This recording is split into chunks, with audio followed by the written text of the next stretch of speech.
Here is Chapter 1 for Combo 2, The Inheritance Trap, written in a natural, American storytelling voice, with a focus on suspense and engagement. The content is crafted to fit the outlined plot and meet your specific requirements. My sister's fiancé put me in the coffin, believing I was dead. But I woke up and had to dig my way out. I knew I was going to die a quiet death. I just never imagined it would be at the hands of my own family. My mind, still fuzzy from the drug, struggled to process what my body already knew. I was buried alive. Before we continue, please subscribe to the channel and let us know where you are listening in the comments. The darkness was a blanket of pure, suffocating terror. The smell was the first thing to hit me, the cold, musty scent of damp earth and old wood. My lungs burned, and every breath was a desperate, panicked gasp. I tried to scream, but the sound was choked, swallowed by the thick silence. My hands, bound at the wrists, felt the splintered wood above me, the rough grain pressing into my fingertips. Just hours ago, I was in my study, carefully cataloguing my collection of rare jewels. It was a tedious but comforting task. My sister Phoebe was supposed to be in the kitchen with her fiancé, Silas, preparing our evening tea.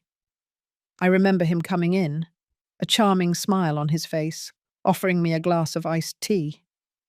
"For a little pick-me-up, Vivian," he'd said in that smooth, honeyed voice.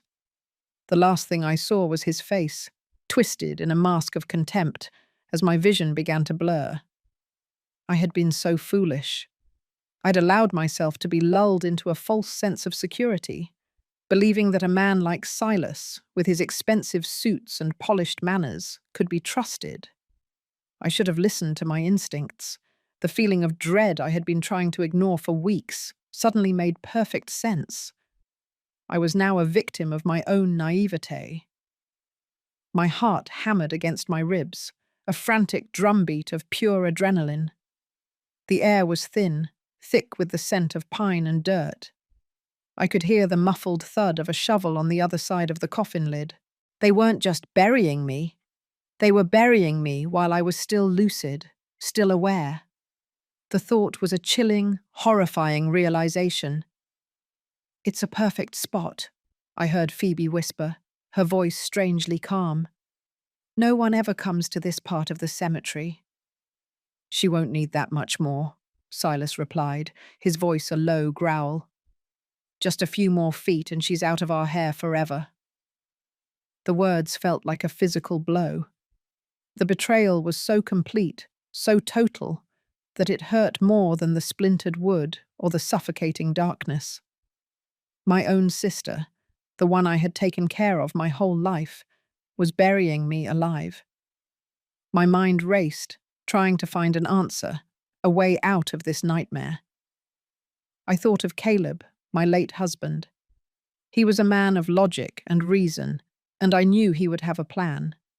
But he was gone, and I was alone. I was not alone, though.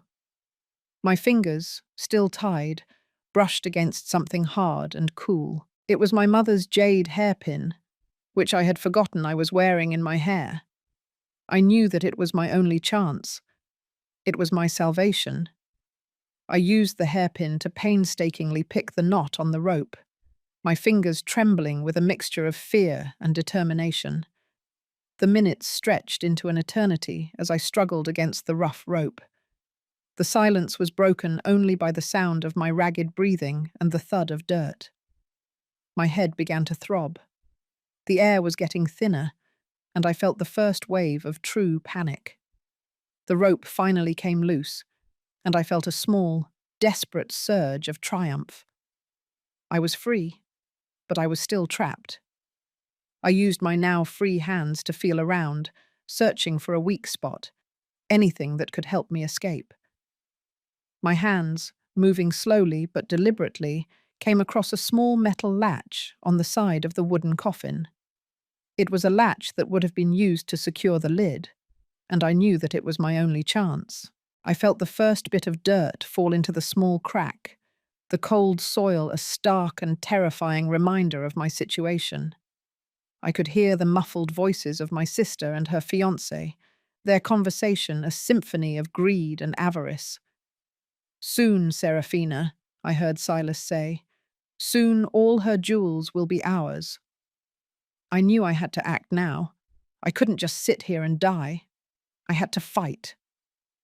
I started to push on the wooden lid, putting all my weight into it. The wood groaned under the pressure, but it held. I felt another wave of panic. I was out of time. I had to find a way to break free, and I knew that the jade hairpin was my only chance. I used the hairpin to pry at the latch, my fingers raw and bleeding from the effort. The metal groaned and bent, and with a final, desperate heave, the latch gave way. The dirt started to pour in now, a torrent of cold earth. My mouth filled with soil, and I struggled to breathe. But I had a way out. I pushed on the lid one last time, and it gave way. I pushed the dirt away from my face and took a deep, shuddering breath, the cold air filling my lungs and giving me a new sense of purpose. I was not going to die today. I was not going to die at the hands of a thief and a traitor. I was going to live. And when I did, I would make them pay. The damp, heavy soil smelled like death, but the thin rush of air through the cracks of the broken latch felt like pure oxygen. I didn't claw my way out with the sheer strength of a 68-year-old widow. I clawed out with the rage of a woman who had just been betrayed by her own blood. I pushed the wooden lid open just enough to wiggle out.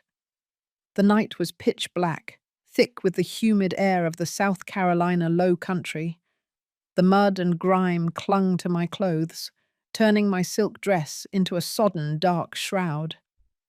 I found myself in the middle of the old Thorne family cemetery, a place of stone and moss and shadows.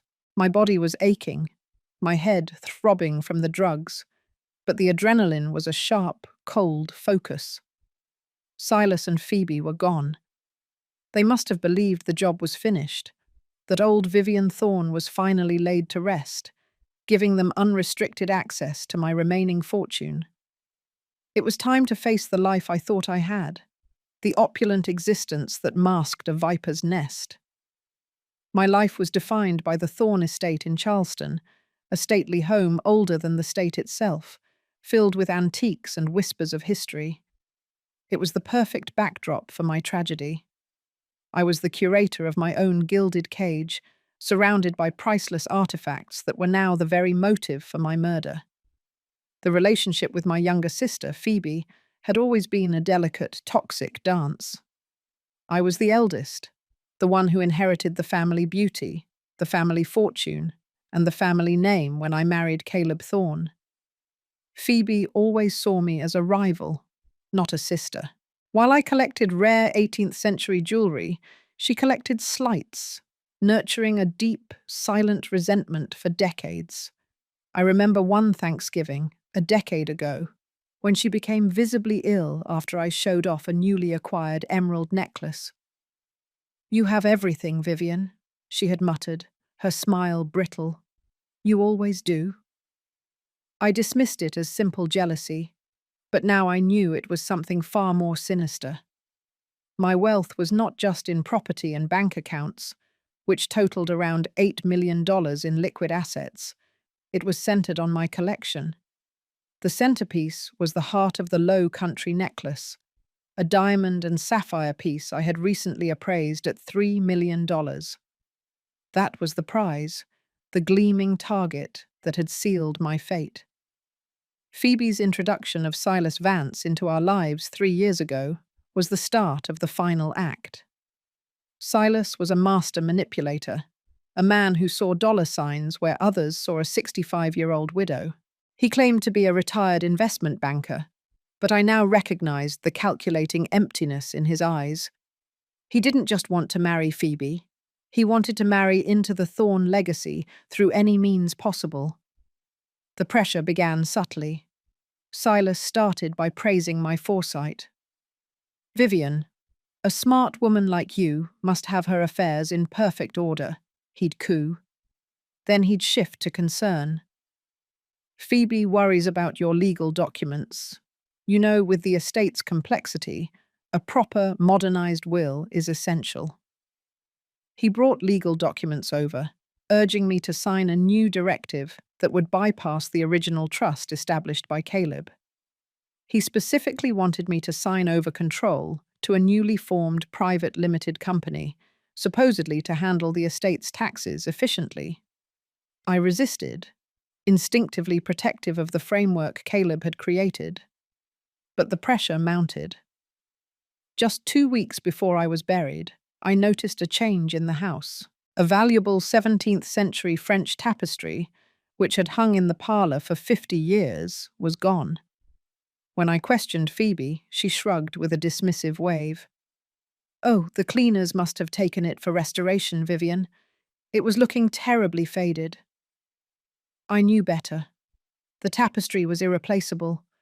It was the first sign that they were chipping away at my treasures, testing the boundaries of my awareness. Then, a few days later, my rare set of Qing dynasty porcelain vases were replaced by cheap, modern replicas.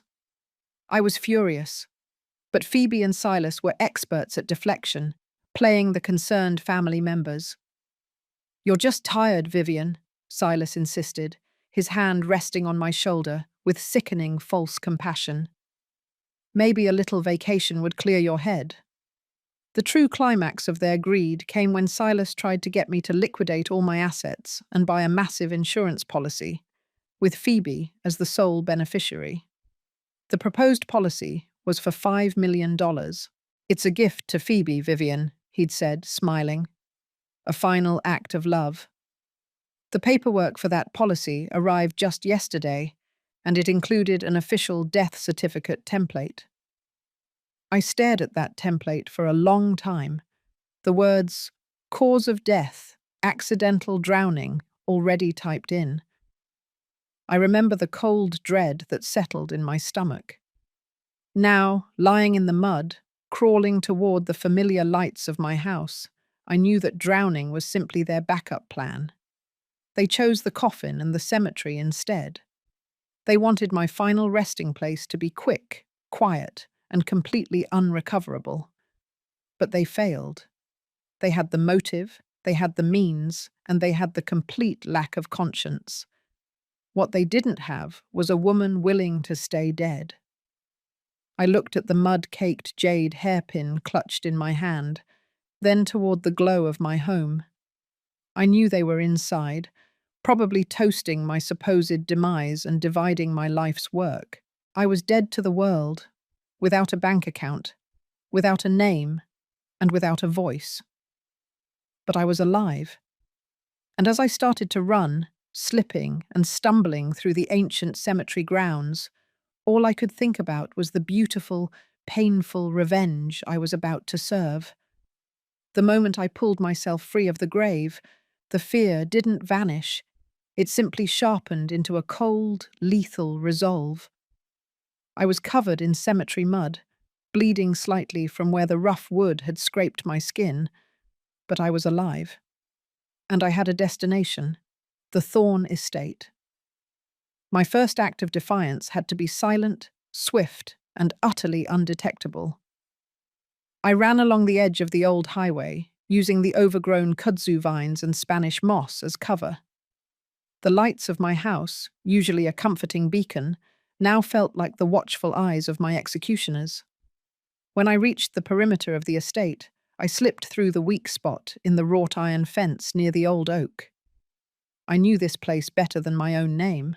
It was not just a home, it was a fortress, built by my late husband, Caleb, 2 decades ago. My objective was the root cellar. Caleb, a meticulous man who distrusted banks and bureaucracy, had converted the old brick root cellar beneath the carriage house into a secure emergency bunker. It was where he kept his true secrets, and where I knew I could find the means to fight back. I slid down the narrow stone steps, the damp air thick with the smell of mildew and earth. The heavy oak door was locked with an electronic keypad that only accepted my palm print. I pressed my muddy, trembling hand against the scanner. A soft click confirmed the access, and the heavy door hissed open. Inside, the world felt safe again. It was dry, lit by emergency solar lamps, and stocked with enough survival gear for 3 months: water, preserved food, a satellite phone, and most importantly, a heavy, locked steel cabinet. I pulled out the cabinet key, the one Caleb had hidden inside a hollowed-out porcelain doll on the mantelpiece in the library. I had retrieved it moments before Silas offered me that deadly iced tea, acting on a small, chilling premonition. The cabinet held what I truly needed: my real identity. My original passport, several $100,000 in untraced bearer bonds, and a heavy, sealed manila envelope labeled simply, Caleb's final account. I sat on a wooden crate, the mud drying and cracking on my face, and stared at the envelope. This brought me back to the moment that had truly defined my life: the death of my husband, Caleb Thorne, 20 years ago. Caleb was a brilliant but paranoid man. He always said, "The greatest threats come from those you trust." He died in what the police ruled a tragic sailing accident off the coast of South Carolina. He'd suffered a sudden heart attack and drowned. I was devastated, shattered. Phoebe, with her endless tears and comfort, had been my rock during that time. Now the weight of the last 20 years settled on me, suffocating me with doubt. Was Caleb's death really an accident? Or was it the start of a much longer, darker conspiracy? The sudden appearance of Silas 3 years ago had been the catalyst for the present danger. He arrived with Phoebe, all charm and manufactured concern, quickly integrating himself into my life. He didn't just propose marriage to Phoebe, he proposed a complete overhaul of my finances. "You need protection, Vivian," he'd insisted, his voice smooth as glass, during an expensive dinner at the yacht club. "Your trust is ancient. It's vulnerable to inheritance tax. A modern legal structure is necessary to preserve your legacy for Phoebe and the family." He'd pushed me to sign a new legal document that would create a new financial entity. This entity, the Thorne Family Preservation Fund, would transfer control of the vast majority of my liquid assets, roughly $8 million, into a single, complicated offshore account. The co-signer? Phoebe. I was hesitant, citing Caleb's deep distrust of offshore banking, but Silas was relentlessly persuasive. "It's just a formality," he had stressed, handing me a massive legal binder thicker than a dictionary. "It ensures that if anything happens to you, the transfer is seamless, no messy probate." His emphasis on "anything happens" now echoed in the root cellar, loud and sinister. I realized this was the setup. They hadn't just tried to kill me. They had meticulously engineered my financial death first, making sure that when my body was found, or not found, the assets would immediately pass into their hands without legal challenge. The burial was simply the last, crudest step in a plan years in the making. I opened the satellite phone and saw the battery was full. I could call the police. I could call a lawyer. But what would I say? My sister and her fiancé buried me alive, but I dug myself out. I would sound utterly insane. Phoebe and Silas were experts at lying, and their story of the grieving family members dealing with the eccentric, unstable widow would easily be believed over a muddy, traumatized woman emerging from a grave. I needed proof that transcended a simple accusation. I needed to know the truth behind Caleb's death, too.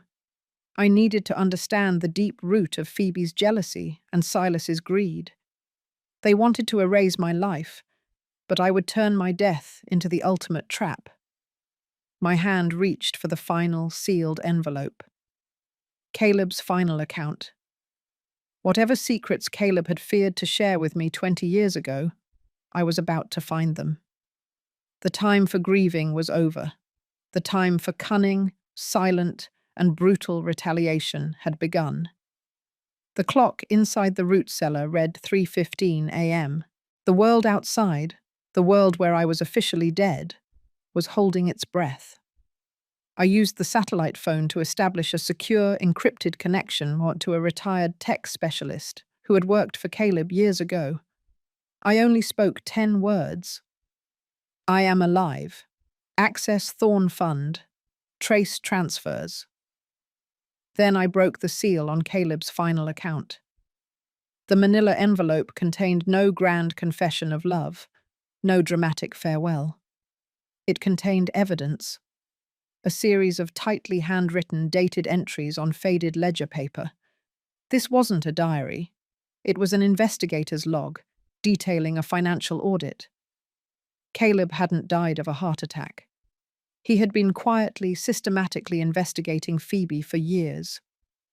The log detailed a series of financial maneuvers that began almost immediately after I inherited my father's liquid assets, roughly $4 million from an old family trust. Caleb had discovered that Phoebe, using her knowledge of my family's archaic legal structure, had created duplicate paperwork to siphon off funds. The entries began 22 years ago. June 12, 2003. Phoebe opened a holding corp, the Palmetto Group. Initial transfer, $300,000 from Vivian's unrestricted account, listed as Art Restoration Consultation. No art was restored. August 4th, 2004. Phoebe took out a loan against the Charleston property, $500,000 collateral. Loan funneled through Palmetto, then repaid by dipping into the main family trust. Vivian is unaware. She thinks the funds are solid. Caleb had been watching her steal from me for years. Not millions at first, but enough to constitute a serious crime. The total amount he had traced Phoebe taking over 2 decades was nearly $1.5 million. She didn't have the genius of a true criminal. She had the persistence of a petty thief with unlimited access. But the most damning entry came later, dated 2 days before Caleb's death. October 19th, 2005. Phoebe knows I'm onto her. She confronted me in the boathouse. I told her I would expose her to Vivian and the police. Her response was chilling. She said, "If I can't have the Thorn name, I'll take the Thorn fortune, and you won't stop me." The sailing accident. It wasn't an accident at all. It was murder. Phoebe hadn't just been jealous. She had been a killer for 20 years. She hadn't only planned my death. She had already executed my husband's. A new, colder fury ignited within me. Phoebe didn't just want my jewels and my money. She wanted my life, my status, and my very identity. The chasm of her betrayal was bottomless. Then I read the final entry in Caleb's frantic, tight handwriting. October 20th, 2005. I have to hide this. If she finds the ledger, she wins. I've initiated the ghost protocol on Vivian's accounts. It's the only way to safeguard what's left. I pray this works. If she kills me, I want Vivian to know everything, and I want her to have the means to fight back.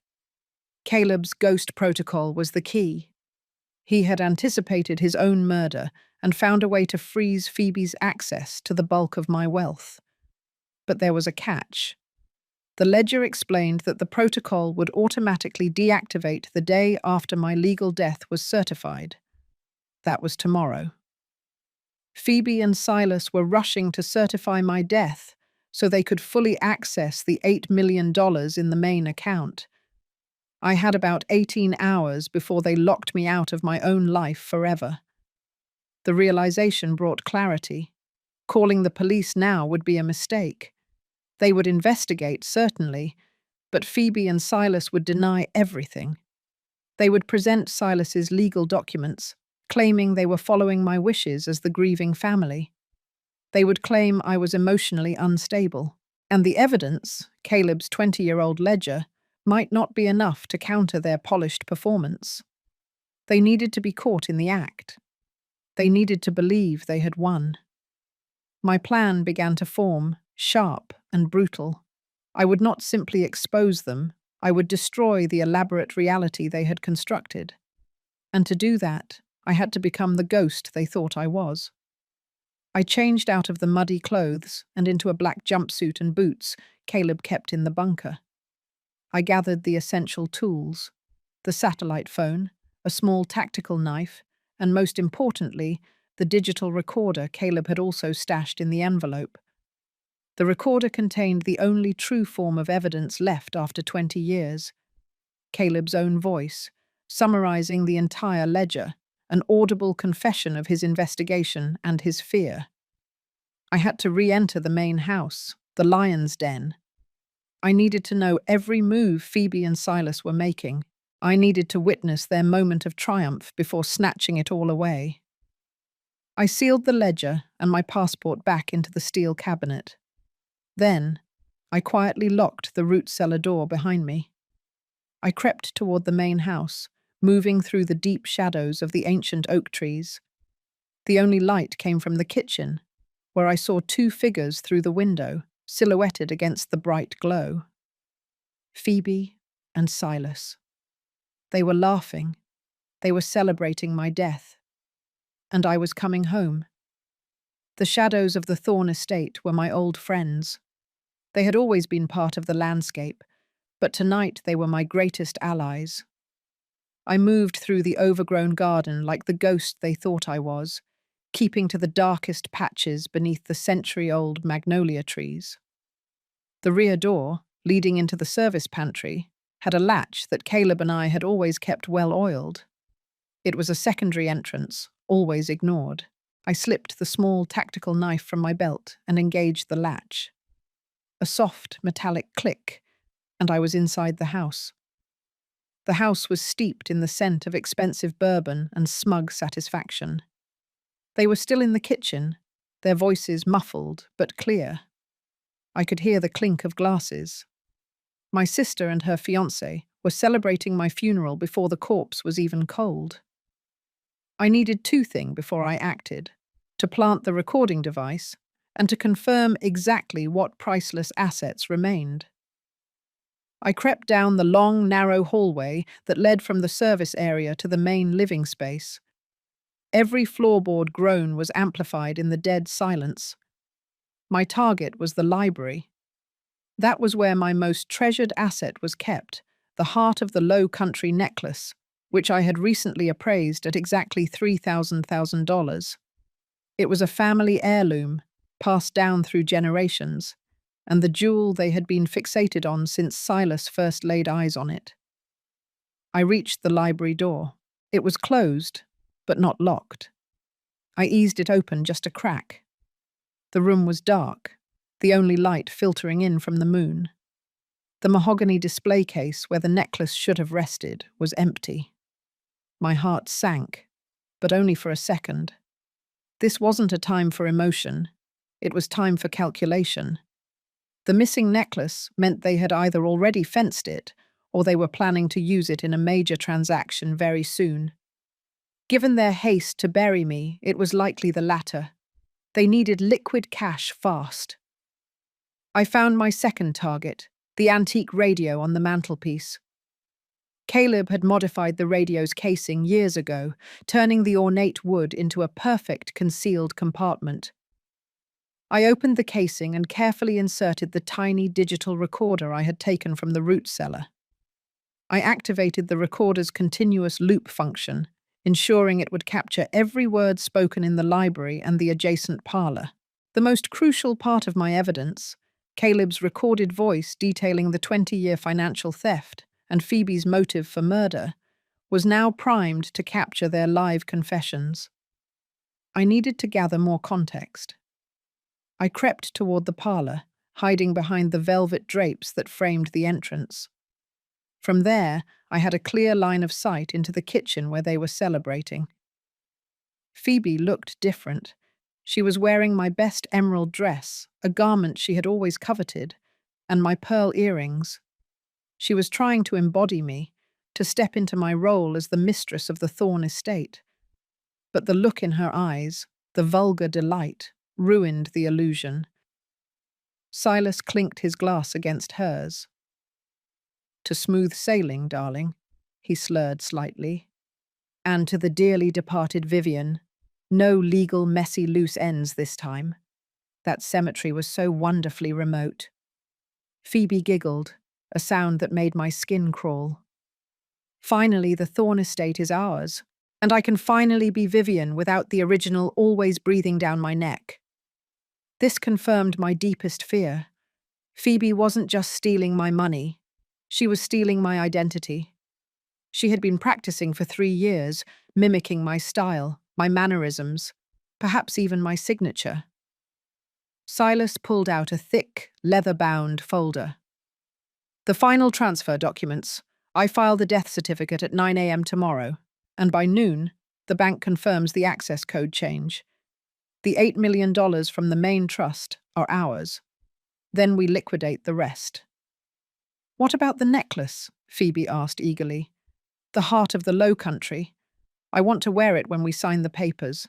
A final act of irony. Silas chuckled. "Phoebe, my darling, you're thinking small. I need that necklace to open a very important door tomorrow, a high-stakes fence in Atlanta. The buyer is waiting. The cash exchange is for $2.5 million at 4 p.m. tomorrow. It's what pays off my personal debts and sets us up." He was clearly in debt, and my death was his financial lifeline. But his mention of Atlanta provided the critical location and time I needed for my trap. "And what about the old things?" Phoebe asked, sipping her bourbon. "Caleb's ugly old belongings. That safe deposit box he swore had something important in it." Silas dismissed it with a wave of his hand. "Probably just old war bonds. The contents of that box are tied up in the initial probate. It can wait. The main trust is the priority." They were arrogant. They believed they had thought of everything. But they had completely overlooked the 2 things that would destroy them: Caleb's meticulous planning and my refusal to stay buried. I heard Silas suggest they move the celebration to the parlor. I knew I had to move now. I retreated silently, slipping back into the shadows of the long hallway. I had what I needed: a confession, a timeline, and a destination. Atlanta, 4 p.m. I had only 16 hours to set my plan into motion. I needed to move fast, to become a step ahead of them, to ensure that when they reached their moment of triumph, they would walk directly into a perfectly constructed, inescapable trap. The game had truly begun. I slipped out of the Thorn estate, retreating back to the safety of the root cellar bunker. The bourbon scent and the sound of my sister's laughter still clung to my senses, but the details of their plan were now sharp, undeniable facts. Phoebe had been stealing my life, and Silas was the final executioner. I pulled out the satellite phone.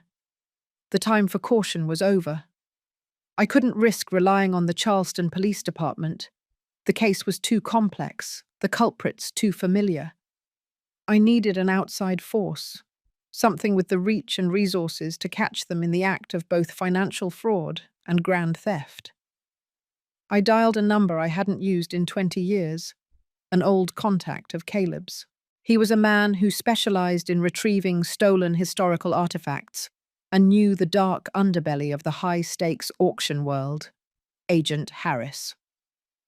"This is Vivian Thorn," I stated, my voice low and steady despite the adrenaline still coursing through my veins. "I need your help. My life has been liquidated, and my most valuable asset, the heart of the Low Country necklace, is scheduled to be fenced in Atlanta tomorrow at 4 p.m. Harris, bless his dry professional nature, didn't question my reappearance. He simply listened, his questions focused only on logistics. I gave him every detail I had overheard: the location in Atlanta, the cash exchange amount of $2.5 million, and Silas's full name and recent financial activities. Silas Vance is deeply in debt, I explained. He needs this cash to pay off lenders who do not take excuses. The fence is not just a sale, it's a lifeline. He will be desperate. Harris promised to mobilize his private security team and coordinate with the necessary federal contacts. He also confirmed that, based on my description, the buyer was likely a known international fence operating out of the southeast. He told me to stay put and wait for further instructions. But waiting was not in my nature. I knew that my plan required me to be one step ahead of them, to plant the final, definitive trap. And that trap lay inside the very documents they were using to erase me. I retrieved my original passport and a small antique camera from the steel cabinet. Then, I accessed Caleb's emergency laptop, a relic that ran only basic encryption software. I found the documents I needed, the originals of the Thorne Family Preservation Fund that Silas had coerced me into signing. I studied Silas's paperwork. It was a masterpiece of legal deception. The documents designated Phoebe as the sole beneficiary, granting her access to the main $8 million trust fund upon my certified death. However, I remembered signing the papers under duress, my mind clouded by Silas's smooth talk and my own exhaustion. Caleb, ever the meticulous man, had taught me one subtle trick: how to sign an official document to make the signature look authentic, yet legally questionable. I took out the copy of the document, and using a tiny pen Caleb had tucked into the ledger, I made a minute, almost invisible alteration. I changed a single comma in the beneficiary clause into a period, shifting the meaning from Phoebe Vance, sole inheritor, to a nonsensical, legally void statement. Silas had the original, but he had relied on an electronic copy for his final filing. He would file the electronic version, which I had just subtly sabotaged. He would be celebrating his success, completely unaware that the crucial beneficiary clause was now legally invalid. This was my first act of intelligent sabotage. It wouldn't stop him from filing the death certificate, but it would lock the $8 million trust fund, protecting it from his immediate grasp. He would think the money was his, only to find the bank denying the transfer tomorrow afternoon, perfectly timed with his arrest in Atlanta. I needed to secure the audio evidence as well. I pulled out Caleb's digital recorder and transferred the audio file, Caleb's recorded confession of Phoebe's 20-year financial theft, onto a micro SD card. I then placed the card inside the hollowed-out jade hairpin I had used to escape the coffin. This hairpin was now the physical key to their downfall. But I wasn't done with the house yet. I needed to create a diversion, a way to make them believe I had been unstable before my supposed accident.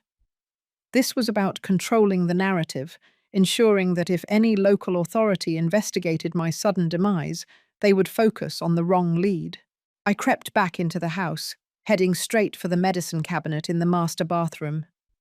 I grabbed 2 bottles, my mood stabilizers, and an empty bottle of powerful sleeping pills. I scattered a few of the mood stabilizers on the bathroom floor, deliberately knocking over my expensive perfume bottles to make the scene look chaotic.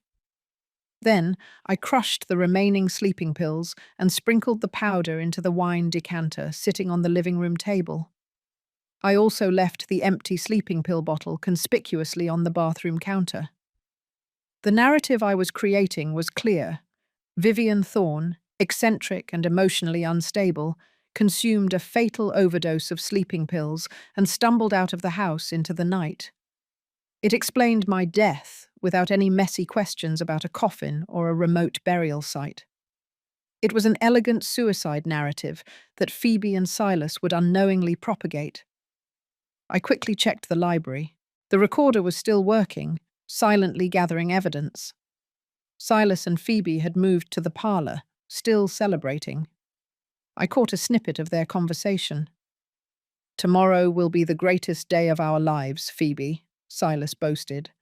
You get the house, the land, and the dignity. I get the cash to save my skin. A perfect trade. And the necklace is mine eventually, Phoebe insisted, her voice tight with greed. I want the heart of the Low Country hanging right here, where everyone can see it and see me. The arrogance was intoxicating.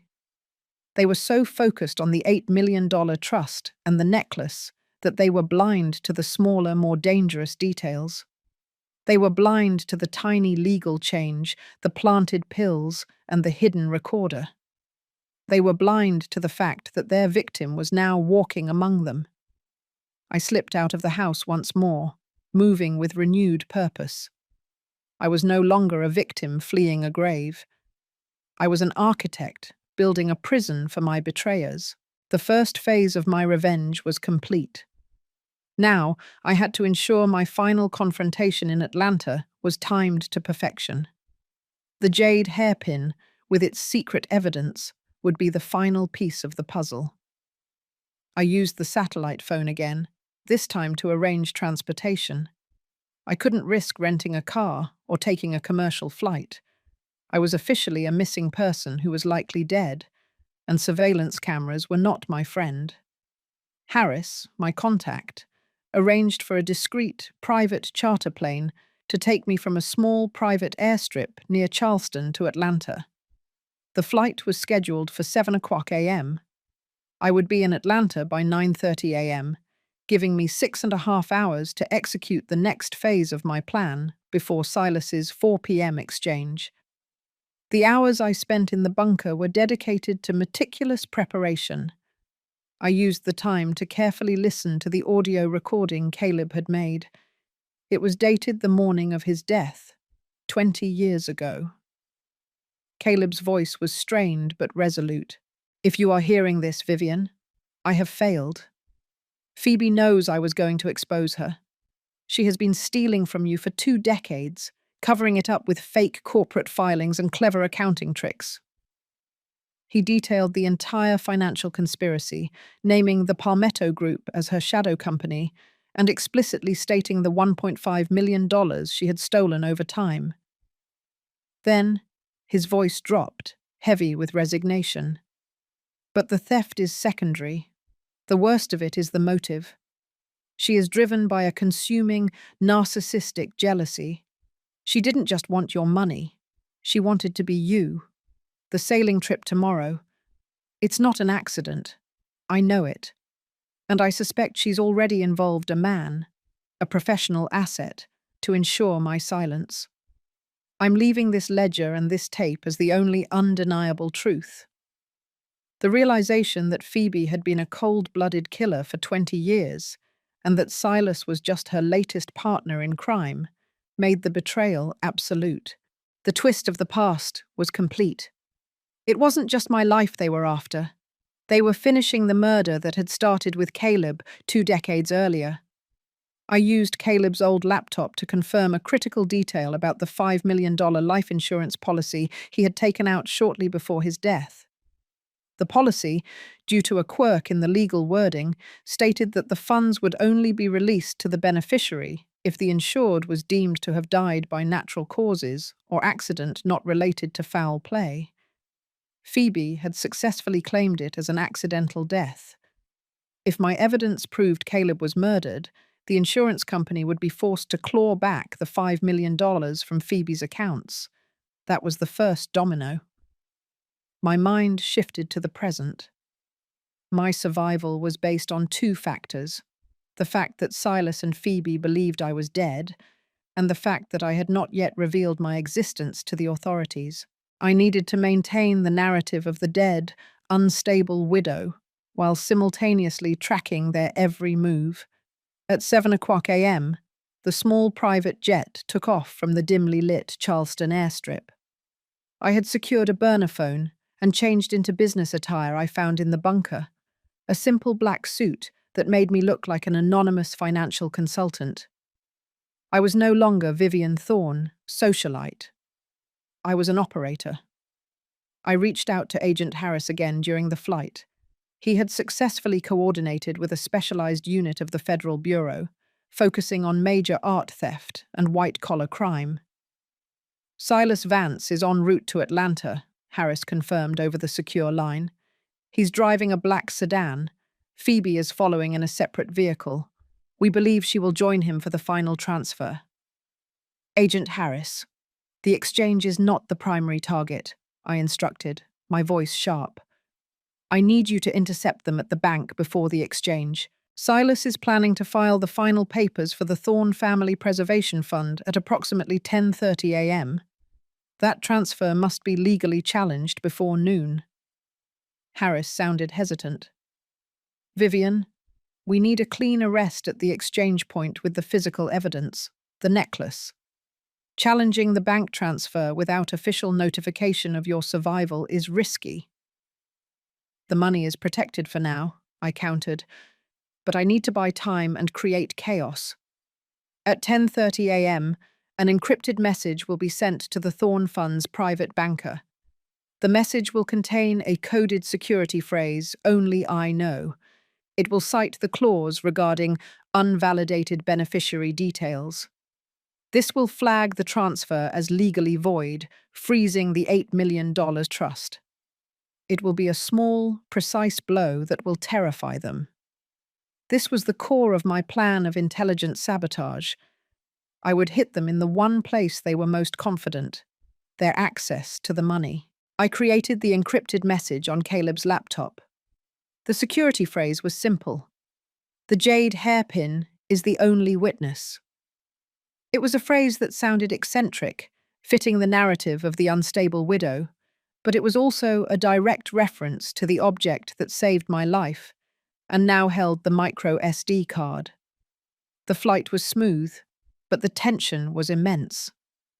I was racing against the clock, fighting for a life I was supposed to have already lost. The sun rose over the Georgia landscape, casting long, sharp shadows. We landed on a discreet runway just outside of Atlanta. Harris had arranged for a vehicle to be waiting for me, a black, unmarked SUV with tinted windows.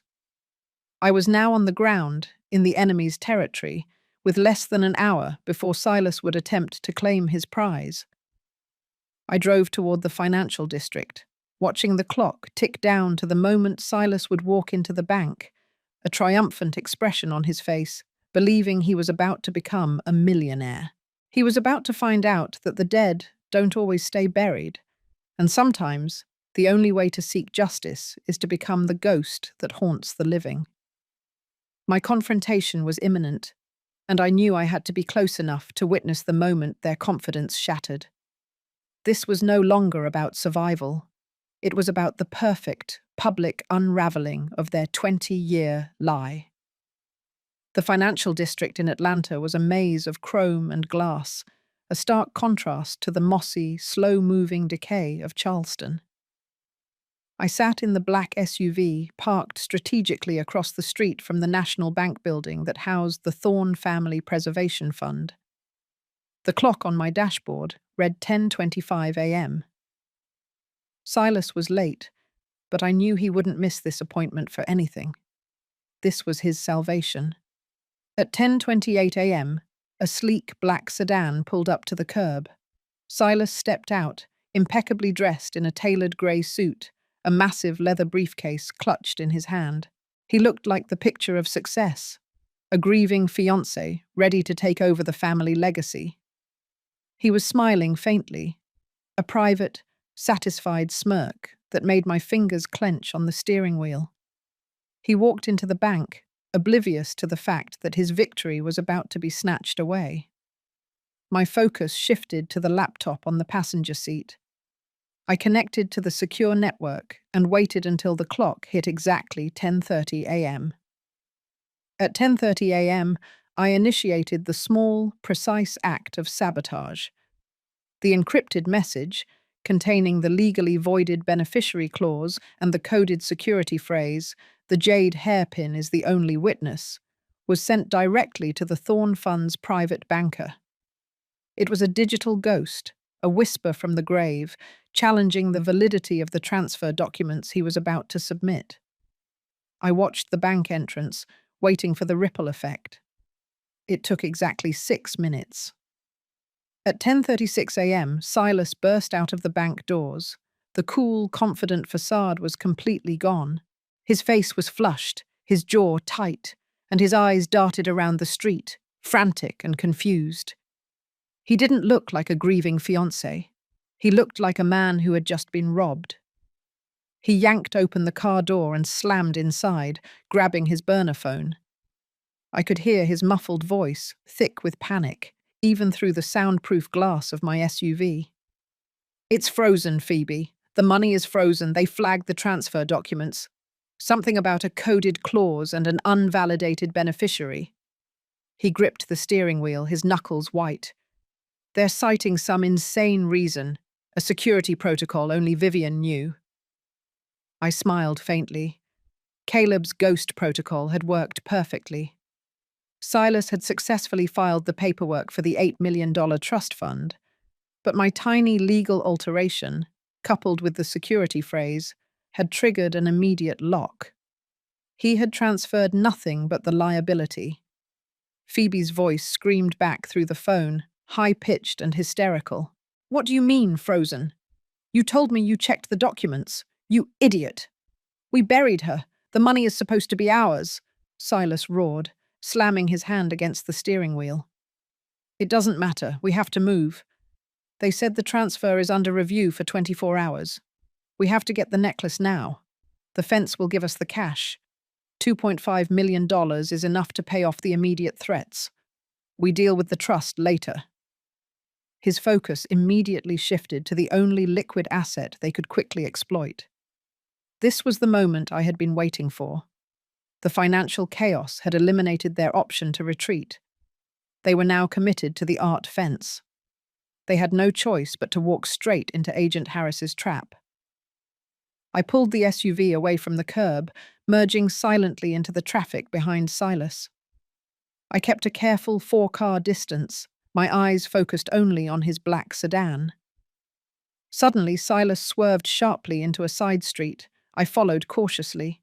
He drove straight into the parking garage of a nondescript commercial building, weaving through the tight levels until he reached the very top floor. I parked 2 levels below and took the stairs, moving quickly to the roof access. When I stepped onto the rooftop, the Atlanta skyline stretched out before me, but my focus was only on the scene unfolding 50 feet away. Phoebe had arrived in a separate vehicle, a small silver sedan. She was waiting by Silas's car, pacing nervously. She wasn't wearing my emerald dress now. She was wearing cheap, casual clothes, her face pale with fear. Silas was already at the trunk of his car, pulling out a small, ornate wooden box. My heart pounded. That box held the heart of the Low Country necklace. "You messed up, Silas," Phoebe hissed, her voice venomous. "You were supposed to be the smart one. Now the bank thinks Vivian is playing games with us from beyond the grave." "Shut up, Phoebe," Silas snarled, closing the trunk. "We still have the necklace. The fence is meeting us down in the exchange lobby in 10 minutes. $2.5 million cash. We survive this day, and then we figure out how to unfreeze the rest." Phoebe's face contorted with pure, unfiltered malice. "You know what your problem is, Silas. You trust the documents. You trust the law. I trust the shovel." This moment, their desperate argument, was gold. It was a direct, irrefutable confession of their intent, capturing their fear, their greed, and their complicity. I pressed the record button on the burner phone and held it high enough to capture their conversation as they walked toward the elevator. I knew Agent Harris and his team were waiting in the exchange lobby downstairs, ready to execute the arrest during the illegal transaction. But I needed one last, critical piece of evidence. I needed to witness the transfer of the stolen necklace into the fence's hands to confirm the high-level criminal intent. As they entered the elevator, I moved quickly to their black sedan. Silas had made a critical mistake in his panic. He had forgotten to lock the car. I needed to act fast. I slipped into the passenger seat and pulled out the micro SD card, the one containing Caleb's recorded confession, hidden inside the jade hairpin. I glanced around quickly. I found the one place they would never think to look for evidence: the car's built-in GPS system. I carefully inserted the micro SD card into the hidden slot reserved for map updates. The card was now lodged deep within the vehicle's electronic memory. If they were arrested, the police would find the vehicle, and the evidence would be recovered during a forensic search. I retreated, leaving no trace. I was running out of time before the main confrontation. I had secured the money, protected Caleb's confession, and forced their hand toward the police trap. I waited until they reached the ground floor, then took the elevator myself. I needed to be close enough to witness the final moment of their downfall. I wanted to see the look on Silas's face when he realized his victim was the architect of his demise. I stepped out into the lobby, disguising myself behind a pillar near the main entrance, ready for the curtains to fall on the Thorne family tragedy. I pressed myself against the cold granite pillar, the polished stone barely offering enough concealment. The exchange lobby of the Atlanta Commercial Building was sterile and quiet, a monument to white-collar transactions. It was 3:55 p.m. The entire building was a stage, and Phoebe and Silas were about to walk into the final scene of their tragedy. I watched the elevator doors. My hands were steady now, the earlier panic completely replaced by the focused calm of an executioner. I had the satisfaction of knowing I had already locked them out of the $8 million trust. Now, I needed to ensure they were caught with the physical evidence, the heart of the Low Country necklace, and that their confession was recorded live by the authorities. The doors chimed. Phoebe and Silas stepped out, their tension palpable. Silas held the ornate wooden box containing the necklace like a lifeline. He scanned the lobby, his eyes narrowed, searching for any sign of trouble. Phoebe was a jittery mess, constantly checking her reflection in the polished marble walls. They spotted their contact, a man named Roman, a notorious international fence, sitting discreetly at a small cafe table. Roman was older, impeccably dressed, and flanked by two large, silent men. Silas and Phoebe approached, attempting to project confidence. "Mr. Vance," Roman greeted, his voice low and guttural. "You have the merchandise." "And you have the required cash," Silas replied, placing the box carefully on the table. He was trying to sound professional, but his voice cracked slightly. Roman didn't waste time.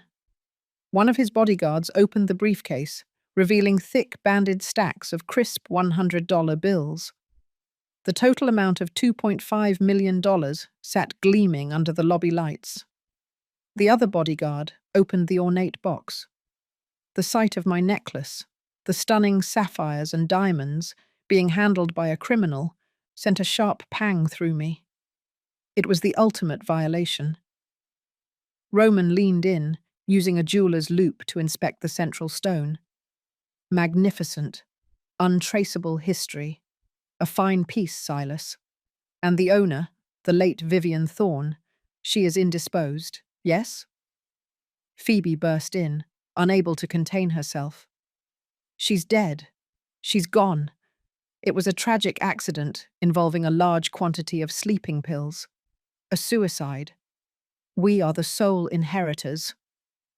Silas shot her a look of pure fury, a mistake that would soon prove fatal. "Phoebe, shut up," he hissed.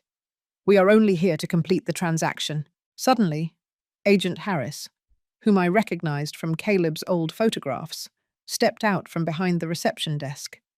He was not alone. 5 federal agents, all wearing concealed badges and carrying briefcases, instantly surrounded the cafe table. "Federal Bureau of Investigation," Harris announced, his voice booming across the silent lobby. "This is a felony arrest. Roman, you are under arrest for receiving stolen property. Silas Vance and Phoebe Thorne, you are under arrest for grand theft and fraud related to the Thorne estate. The lobby erupted in chaos. Roman's bodyguards moved instantly, but the federal agents were faster, restraining them with brutal efficiency. Silas froze, the color draining from his face as he realized the depth of the trap. He looked at the briefcase of cash, then at the agents, then back at the necklace.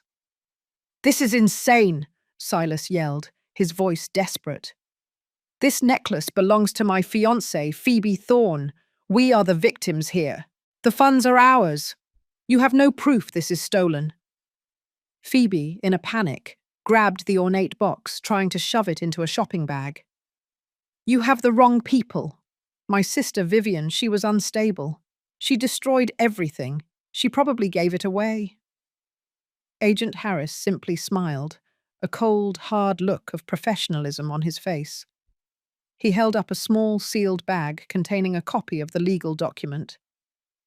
"Silas Vance," Harris said clearly, making sure his voice carried. "The Thorne Family Preservation Fund documents you filed this morning were legally voided moments after submission. Furthermore, your victim is alive, and we have irrefutable audio evidence of your conspiracy." This was the core twist of the betrayal. The mention of the trust and the fact that their victim was alive was designed to shatter their control. Silas stumbled back, pointing a shaking finger at Harris. "Lies! She's dead! She's in the ground! We buried her ourselves. I saw the empty bottles. She killed herself!" Phoebe, hearing the word buried, turned on Silas, her voice cracking with pure malice. "You were supposed to be watching the hole. You said the dirt was settled. You idiot, you let her escape." Silas grabbed Phoebe's arm, his face contorted. "Don't you dare.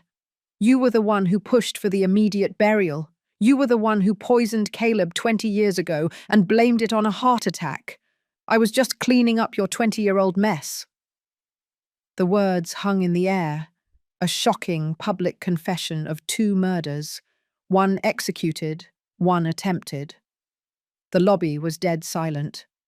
The agents were meticulous, allowing the exchange to continue, capturing every word of their frantic, mutual destruction.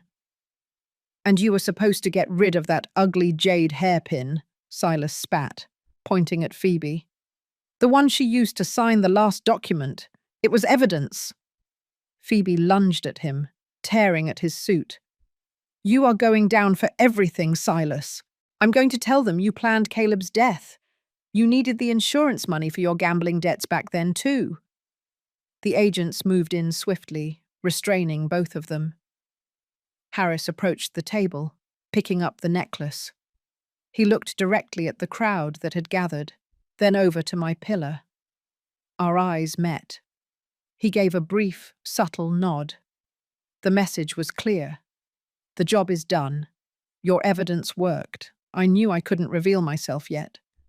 The police needed time to secure the confessions, and Phoebe and Silas needed to believe the evidence found them, not that I was the one who orchestrated the trap. The twist of the public confession was sealed. I was still a ghost, but my revenge was now concrete, verifiable, and broadcasted to the entire Federal Bureau. I turned and walked away, disappearing back into the anonymity of the Atlanta streets. The necklace was safe, the money was frozen, and the criminals were in custody, having confessed to a 20-year-old murder and a fresh attempt on my life. I had avenged Caleb and saved myself. But the journey wasn't over. I still had the emotional wreckage to clean up. I had to stop being a ghost and become Vivian Thorne again, stronger than before. I returned to the Atlanta FBI field office, no longer as a phantom, but as a key witness. Agent Harris had secured a private, sterile conference room for my debriefing. I didn't walk in. I strode, covered in the residual mud from the grave, exhaustion fighting with a cold, clear fury. Harris wasted no time. "Vivian, you're alive. That's the most important thing. Silas and Phoebe are being interrogated now, separately. They both confessed to the murder of your husband, Caleb Thorne, 20 years ago. They are blaming each other for the attempted murder of you today. The blame game is their final play, I stated, pulling the jade hairpin from my pocket. It's meaningless. Did you recover the micro SD card from Silas's car?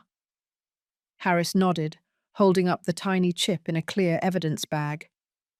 Forensics is processing the data now.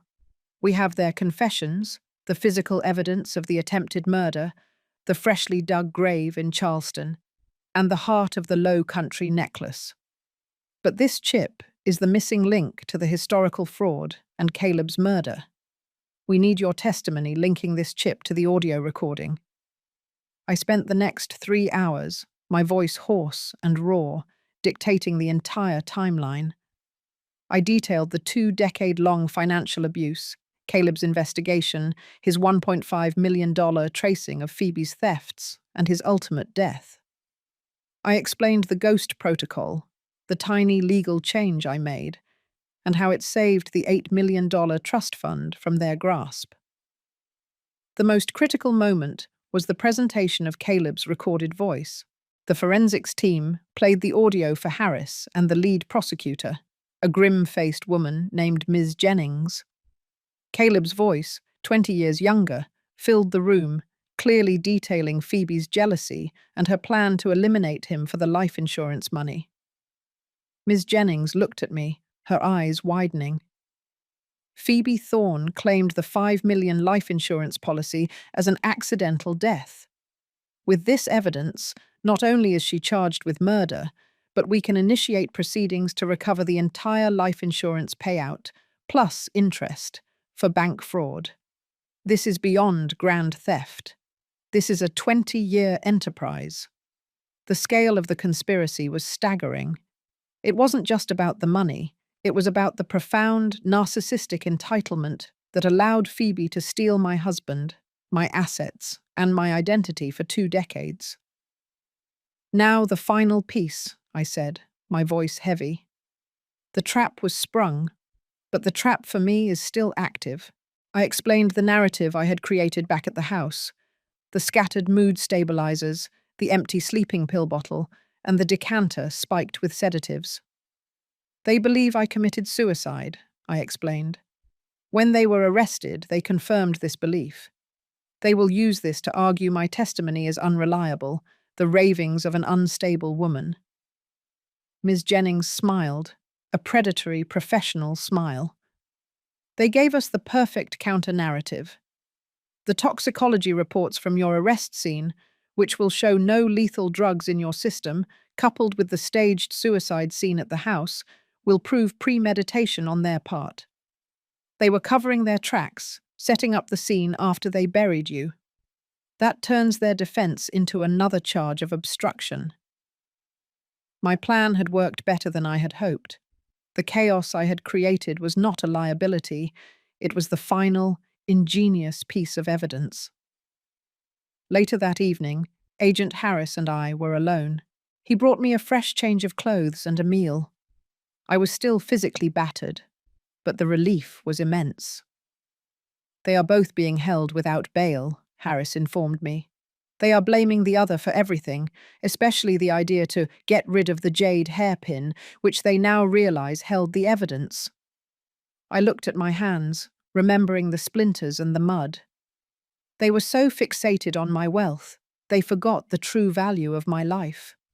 And they never anticipated that my husband, even 20 years dead, would leave a trail of truth. Harris then dropped a final, unexpected revelation. One thing you should know, Vivian. Silas Vance didn't just need the $2.5 million from the necklace to pay off lenders. He was working for those lenders. They were a powerful, organized crime syndicate in the Southeast. He was using the Thorne name to launder money and settle debts. Your death wasn't just convenient. It was required by people far more dangerous than Phoebe. This was the final, chilling twist of the criminal underworld. My survival had exposed Silas to a far greater threat than the FBI, the very people he owed. My revenge was now complete, extending beyond the domestic sphere and into the wider, darker world of justice. The emotional weight of the day finally crashed over me. I had avenged Caleb. I had dismantled 2 decades of lies. But I was still Vivian Thorne, the widow who had been buried by her sister. I needed to go home, not just to my house, but to my life. I had to stop being the ghost. The time for the socialized revenge was over. The time for healing had begun. I need to go home, I told Harris. I need to face the ruins of my life and build something new, something honest. I spent 2 more days in Atlanta, working closely with the prosecution team. The case against Phoebe and Silas was now airtight, fortified by their public confessions, Caleb's recorded testimony, and the undeniable physical evidence. The grave, the spiked wine decanter, and the stolen necklace. The court had granted a temporary restraining order on the entire Thorne estate and placed the frozen $8 million trust fund into an escrow account. Finally, on Friday morning, I boarded a commercial flight, no longer needing the secrecy of a charter, and flew back to Charleston. I was accompanied by a plainclothes agent from the FBI art crime team, a necessary precaution given Silas's connections to organized crime. The drive back to the Thorne estate was surreal. The grand, old home looked exactly the same, but the energy was different. It no longer felt like a gilded prison. It felt like a silent museum of my former life. The local police had processed the crime scene. The spiked decanter was gone, and the furniture I had disturbed in the bathroom was neat again, but the air still felt heavy with the ghosts of the past. My first act was to walk straight to the library, retrieve the recorder from the antique radio, and ensure the full, uncut audio of Phoebe and Silas's fight was secure. The confession of Caleb's murder, a cold, clear admission, was now my burden and my redemption. Then, I focused on the true wreckage, the 20 years of manipulation. My attorney, a sharp woman named Martha, had already initiated the lawsuits. The first and most satisfying was the civil suit against Phoebe Thorne to claw back the $5 million from the life insurance policy she had fraudulently claimed upon Caleb's death 2 decades ago. The insurance company, terrified of the public fallout, was cooperating fully. "We will recover all of it, Vivian," Martha assured me, sitting in my parlor. "Phoebe used the funds to finance her lifestyle and Silas's debts.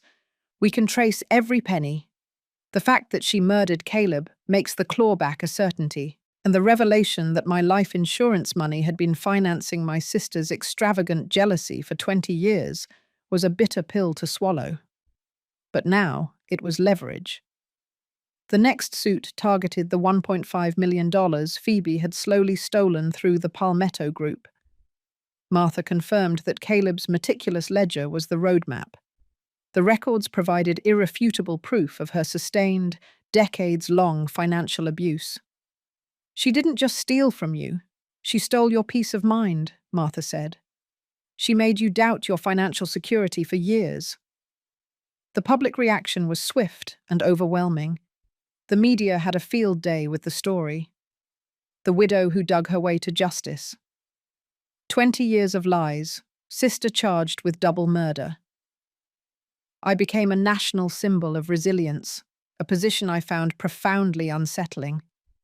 I held a press conference, not at the estate, but at a local community centre, to shift the focus from my personal drama to the larger issue. "This is not a story about rich people fighting over jewels," I stated, looking directly into the cameras. "This is a story about the profound vulnerability of the elderly and the abuse that occurs within families. My sister and Silas Vance used the shield of family trust to commit murder and theft. I survived not because I am clever, but because my husband, 20 years ago, had the foresight to leave behind the truth. That was the socialized revenge. I was turning my personal tragedy into a tool for public awareness. My survival had meaning beyond my own bank account. The most difficult confrontation came later that week when I went to the police evidence locker to retrieve some personal items. I asked to be taken to the temporary holding area where Phoebe was detained. I stood behind the thick glass, looking at my sister. Phoebe was unrecognizable. The polished veneer was gone, replaced by a raw, hollow desperation. She looked up, her eyes wide with shock and immediate denial. "Vivian, you're alive. It was Silas. He forced me. He planned all of it." I didn't raise my voice. I spoke clearly, calmly, giving her no emotional currency. "Phoebe, the police have your full confession. I listened to Caleb's voice from 20 years ago. The lies are over." "You always had everything," she whispered, the bitterness overwhelming her fear. "The house, the love, the life. I deserved it more than you." "You deserved nothing that wasn't earned honestly," I countered. "You murdered Caleb because you couldn't stand being second best. You buried me because you couldn't stand me existing. You didn't want my life, Phoebe. You wanted to destroy it." I watched as the truth finally registered in her eyes, a shattering moment of realization. There was no repentance, just the cold, hard certainty of her fate. I didn't feel triumph. I felt an immense, exhausting finality. The chapter of my sister was closed forever. I left the holding cell, walking away from the toxicity she embodied. I had faced the monster and won. Now, it was time to cleanse the Thorn estate and begin the true work, healing the heart that had been broken not once, but twice by betrayal. I knew the physical pain of the grave would fade, but the emotional scars needed a deliberate, radical form of therapy. I knew exactly what my final, meaningful act would be. The legal process moved with the slow, deliberate speed of justice. 7 months after I had crawled out of my grave, the trial of Phoebe Thorne and Silas Vance began.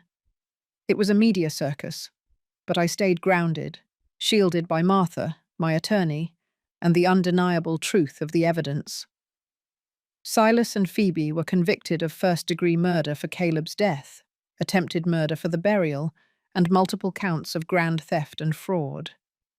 They were sentenced to life in prison without the possibility of parole. The verdict brought profound relief, but not closure. Closure wasn't a court ruling.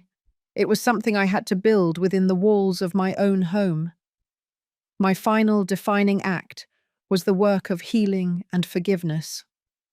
Not forgiveness for Phoebe, she had chosen her path, but forgiveness for myself, for the 20 years I had lived in a lie.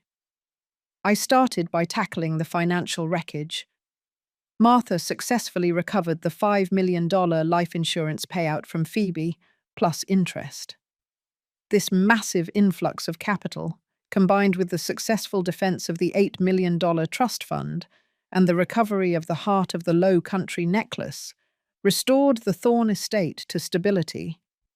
But money held no joy for me anymore.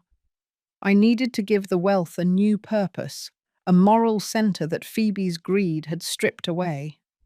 I established the Caleb Thorne Foundation for Elder Justice. The foundation was dedicated to 3 things: providing legal aid to seniors facing financial exploitation, funding research into complex domestic fraud cases, and offering emotional support to victims of familial betrayal. I endowed it with $5 million of the recovered life insurance money, ensuring that Caleb's death, and my near-death experience, would stand for something good. I physically transformed the Thorne estate. I removed all the objects Phoebe had stolen and returned them to their rightful place. But I didn't stop there. I took down the thick velvet drapes that had hidden my sister and Silas as they plotted. I replaced them with sheer linen, letting the brilliant South Carolina sun flood every room. The house no longer felt like a dark repository of secrets.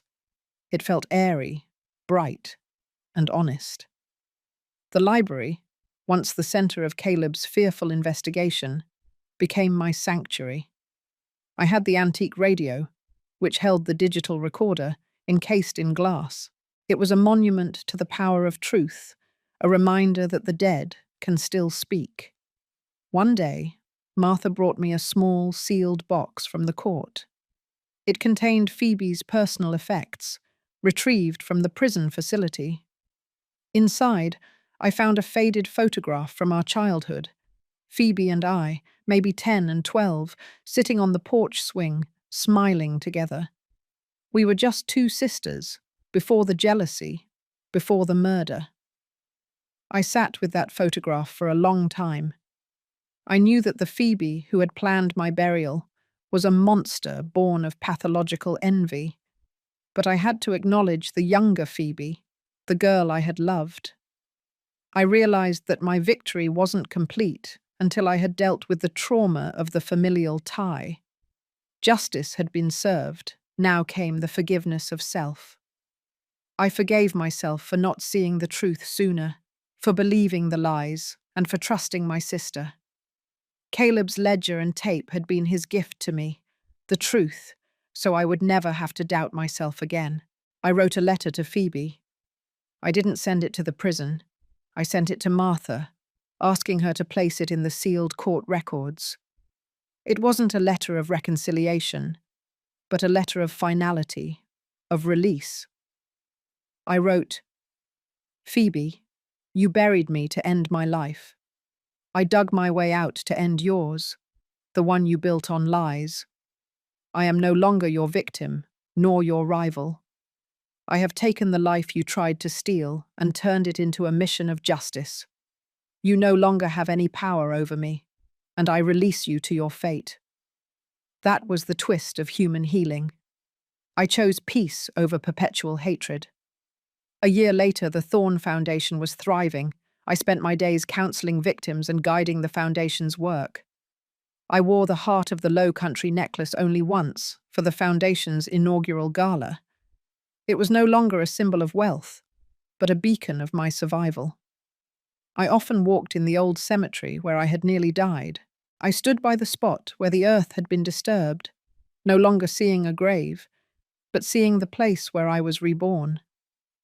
I carried the jade hairpin always, a tiny, elegant weapon that reminded me that strength can be found even in the smallest, most beautiful objects. My story was no longer a tragedy. It was a testament to survival, resilience, and the power of a long-dead husband's love to deliver justice from the grave. This story shows us how trust can become the most dangerous weapon. I found justice and peace, but it took digging myself out of the earth to do it. Have you ever had a moment in your life where you felt completely betrayed, where you had to fight for the truth nobody else believed? What was your jade hairpin, that one small, unexpected tool or piece of knowledge that saved you? Share your story in the comments below.